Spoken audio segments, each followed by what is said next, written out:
O Brasil atravessa um dos momentos mais sombrios da sua história política e institucional. De um lado, um povo sufocado por impostos, perseguições seletivas e censura disfarçada de democracia. Do outro, uma elite política e judiciária que age sem limites, blindada contra qualquer tipo de fiscalização. As últimas semanas revelaram fatos estarrecedores. Decisões obscuras no Supremo, a criminalização do direito de duvidar, manobras fora da lei em plena eleição e uma sensação de que o país vive dois mundos paralelos. Prepare-se, porque o que você vai ver agora não aparece na TV e nem nos jornais. Isso que você vai ver agora não aparece na TV e nem nos jornais. E se um dia sumirem com esse canal, você ainda vai poder me encontrar. O link do canal do WhatsApp está no primeiro comentário fixado. É gratuito, anônimo, e você vai ser o primeiro a saber de tudo. Lá eu te mostro tudo que eles escondem. São 7 revelações que você precisa saber. Revelação 1. A proibição repentina de Barroso. O choque foi imediato. Barroso havia autorizado uma auditoria externa no código-fonte do sistema eleitoral. Era a chance de mostrar transparência, de calar suspeitas, de provar que não havia nada de errado. Mas na véspera, com um gesto abrupto, voltou atrás. Segundo relatos, chegou a ironizar dizendo: "Não brinco mais." Como assim não brinca mais?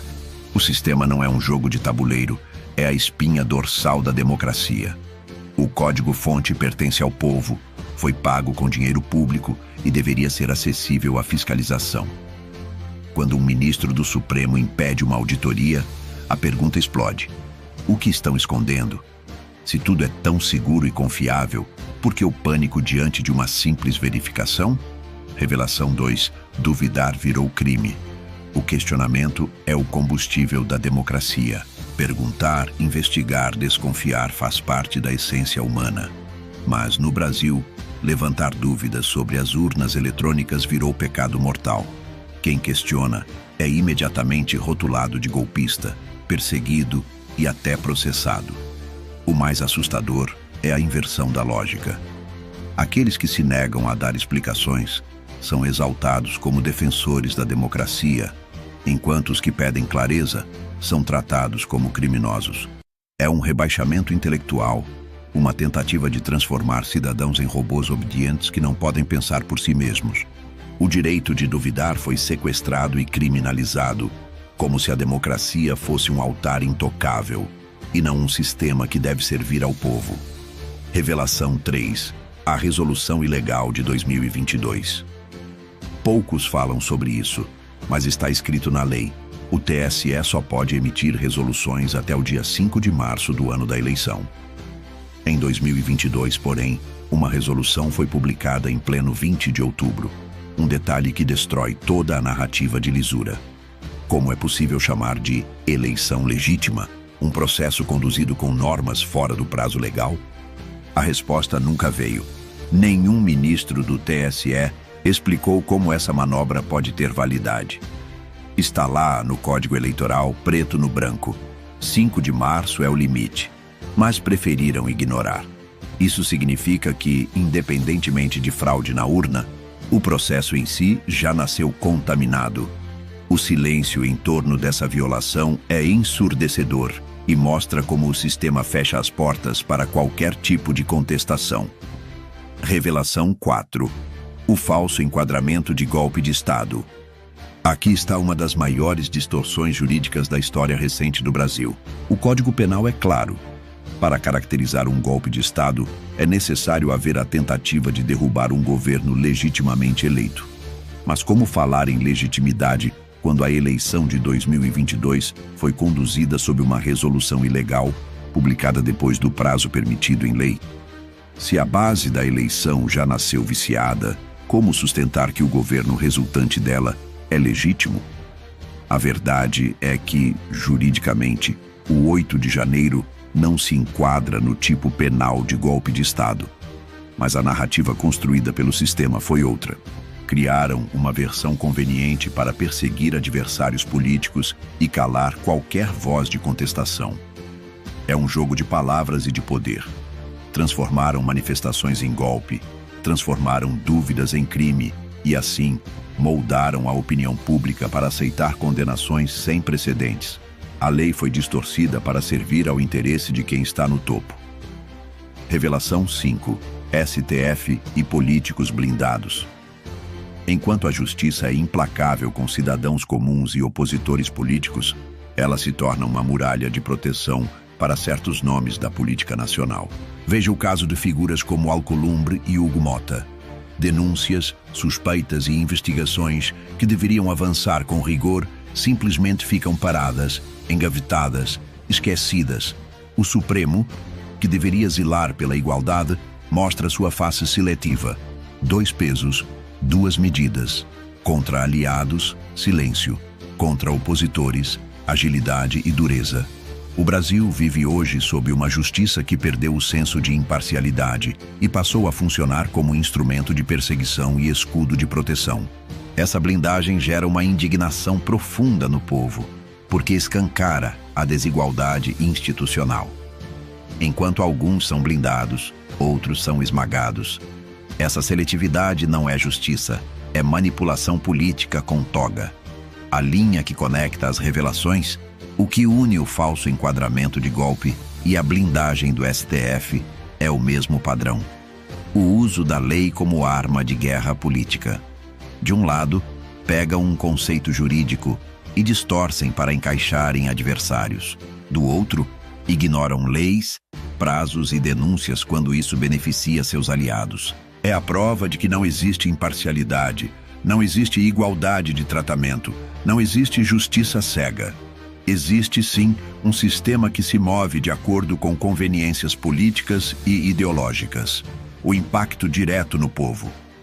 Quando a justiça deixa de ser imparcial, quem paga a conta é sempre o cidadão comum. Ele olha para cima e vê um sistema intocável, blindado, protegido. Olha para si mesmo e percebe que basta levantar uma dúvida ou protestar para ser enquadrado como criminoso. É um contraste insuportável.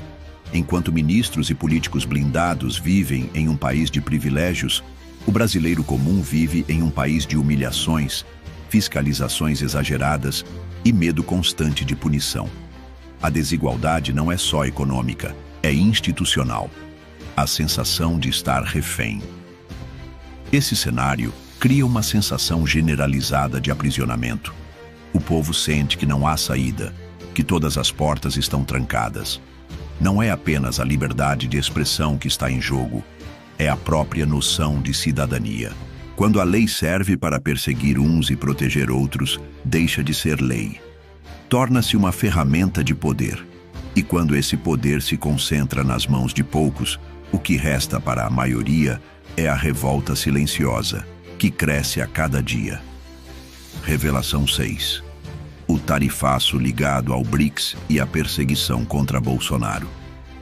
O brasileiro acordou com uma bomba, o tarifaço que pesa direto no bolso da população. Mas o que pouca gente sabe é que isso não surgiu do nada. Ele está diretamente ligado às escolhas políticas feitas pelo governo, especialmente ao alinhamento com o bloco BRICS e à tentativa de minar o dólar nas relações comerciais internacionais. A consequência? O Brasil entrou na mira de retaliações econômicas, e quem paga a conta é sempre o povo. Mas existe um detalhe ainda mais perturbador. Tudo isso acontece no mesmo momento em que Bolsonaro e sua família sofrem uma perseguição sem precedentes. Eduardo Bolsonaro, perseguido no exterior, virou alvo exatamente quando o país começou a sofrer as consequências desse alinhamento ideológico. Parece coincidência? Para muitos, não. O tarifaço, longe de ser apenas uma medida econômica, mostra como interesses globais e perseguições internas se entrelaçam. Enquanto perseguem a direita no campo político, o povo é usado como escudo econômico, arcando com preços mais altos e impostos sufocantes. O tarifaço é a prova viva de que o Brasil não está sendo governado para os brasileiros, mas para atender agendas internacionais e projetos políticos que não representam a vontade popular. Ao mesmo tempo em que o país se aproxima de ditaduras e regimes que rejeitam o dólar, afasta-se dos Estados Unidos, e isso gera consequências diretas no comércio, nas exportações e no custo de vida. Tudo isso em um cenário de perseguição explícita contra Bolsonaro, o maior adversário dessa agenda. O brasileiro paga duas vezes, uma no supermercado, outra vendo sua liderança política ser caçada por um sistema implacável. Revelação 7.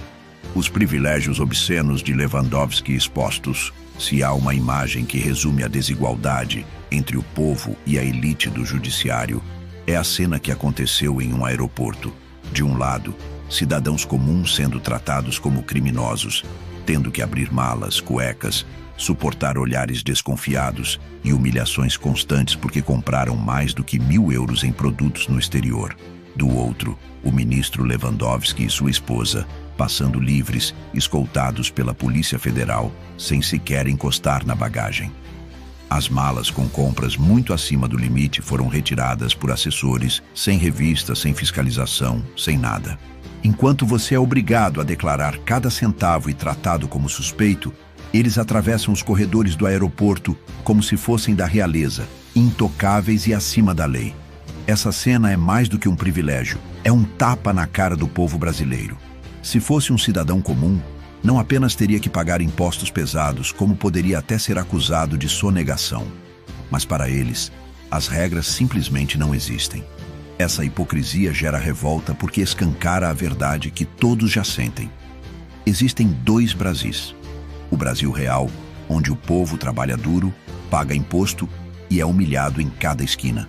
E o Brasil da elite, blindado, protegido, onde malas passam sem fiscalização, onde leis são flexíveis e onde privilégios se acumulam.